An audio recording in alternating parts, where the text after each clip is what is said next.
So, as we're recording this, Across the Spider-Verse came out today, June 1st.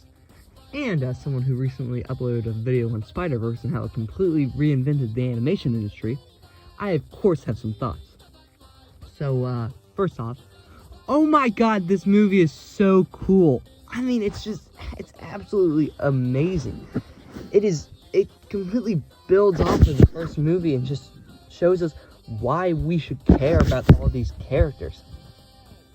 It does like what Tears of the Kingdom did for Breath of the Wild. It makes the first movie look like a draft. I mean, this movie just completely one-ups Into the Spider-Verse, but in a good way where it doesn't make Into the Spider-Verse, like, not worth watching. Like, everything is built off of Into the Spider-Verse. Everything happens because of the events from Into the Spider-Verse, and that's just amazing. That is the best way they could have possibly done a sequel to Into the Spider-Verse. And just, oh my god, the animation in this movie is just absolutely incredible. I remember back when it was announced that there were going to be 6 individual animation styles, I was like, yeah, a lot of them, there's just going to be like 6 minimum, like Miles, like Peter B. Parker, which they kind of have the same style, Gwen, whatever. And yes, some of the styles are used for the different, like, Spider-Man and, like, the Spider-Man army thing that 2099 has. We'll get to that later. But they were not joking when they said there were, like, a bunch of different animation styles. I mean, Gwen Stacy has like a watercolor universe that corresponds with her emotions. Like, if she's like panicking or like half crying, the colors will start melting and running around her. And then when she goes from like dreary to happy, the colors switch from like dark grays and like a muddy purple to like bright pink and yellow and that kind of stuff. And it really helps to push the emotion. And then like Spider-Punk, oh my god, it's so cool. It's literally just pop art. Like, it looks like it was cut out from a magazine. Especially his guitar. His guitar always has this thick line, but it keeps changing every time he moves. It's like it's cut out differently from a magazine. It's super cool. And yeah, I mean, those are the 2 main styles. Well, besides Spider-Man India, which is like super cool, but I don't really know how to describe the style. It's more of everything has a line. Like, everything has a distinct line, but it's not cel-shaded. Like, I don't know if that makes any sense, but it doesn't matter. But, oh my god, it's just a marvel. I mean, this completely changes the game. This is, in no exaggeration, by far the best looking and most stylized 3D animated movie ever released. I mean, no competition. Like, yeah, it might not be like the most realistic, but also that would be bad if it was. It literally looks like a living comic book. I mean, at the beginning of the movie, they have approved by the comic book community association thing. It's so cool. It helps you immerse in this movie, and just it's so good. I mean, it's a lot more emotional than I thought it would be. Like, when the writers said that this was going to be an emotional story between Gwen and Miles, they weren't lying, because it really toys on the fact that though Gwen, like, they like each other, they can't be with each other. There's certain things that get in the way, which I won't say. Spoiler, I won't do it. But there's just certain things that get in the way, and it helps to push the struggle of like, I want to be with you, but I can't, and I just think that's really good. And you can just see where they'll go with it in the next movie, Beyond the Spider-Verse. And speaking on Beyond the Spider-Verse, that movie is gonna have to be 3 hours long. And like, if you didn't know, Across the Spider-Verse is the longest, at least Western animated movie to ever release. It's 2 hours and 20 minutes, beating like some other movie that was like 2 hours and like 15 minutes, something like that. I don't know. I might be spreading misinformation, but yeah, it has Beyond the Spider-Verse has to one up Across the Spider-Verse, and that's going to be hard.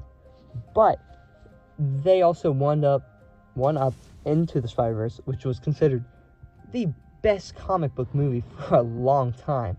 So it's obviously possible. I mean, the Spider-Verse team is just absolutely amazing. Like, just the way they visualize things, and they, like, the characters' movements are so fluid. They really nailed down that Spider-Man just movement of, like, non-stop. Or just, like, web there, swing, swing, swing. Like, it's super fast-paced, but it's not like they're running in a straight line. They'll cut to the side, like, that kind of stuff. It's very dynamic. It's super good. They just nailed the action in this movie perfectly. And the main guy who causes the action, Spider-Man 2099. Oh my god, he's an angry boy, this movie. Like, boy got a glow up. From the first Into the Spider-Verse, he bulked, but, like, worth. He's so cool, because he helps, like, throughout Miles' journey in the first one, he was able to save everyone and everything. He was able to fix everything and put it back the way he wanted it to. He won. Like, he got everything. He's had everything. Even at the beginning of this movie, Miles saves everyone. But Miguel pushes that you always can't. And you have to pick between saving everything or one person. And that's really good. And that's super relatable to us as people. I mean, we've all had that thought, or we've all had that question. Would we risk everything, like everything ever, for one person? It's just super cool. It helps show that, like, even though Miles is Spider-Man, he's still growing. Like, he still has a lot to do. He still has a lot to evolve on. This movie is just spectacular. And speaking of spectacular, there are so many cameos in this movie. I mean, yeah, some people could say it's just like, oh, cameo fever. I would argue that only one part of that is, and that's when they first go to the HQ. But, you know, cameo equals smile equal dopamine equal good. Good for me. Like, thumb up. So, like, pretty good. But I just think it's super cool. And I've seen a few negative ratings where, like, they're just recycling a bunch of Spider-Man. Ain't that kind of point? Like, Miles Morales was an existing Spider-Man. 2099 was an existing Spider-Man. Peter B. Parker is just Peter Parker. Gwen Stacy, like, they're all recycled, but it's the way you reinvent them for a movie and emotional stakes. That's how you make them good. It's how you make them better. Like, if they just didn't do anything and just kind of made them one note, that wouldn't be good.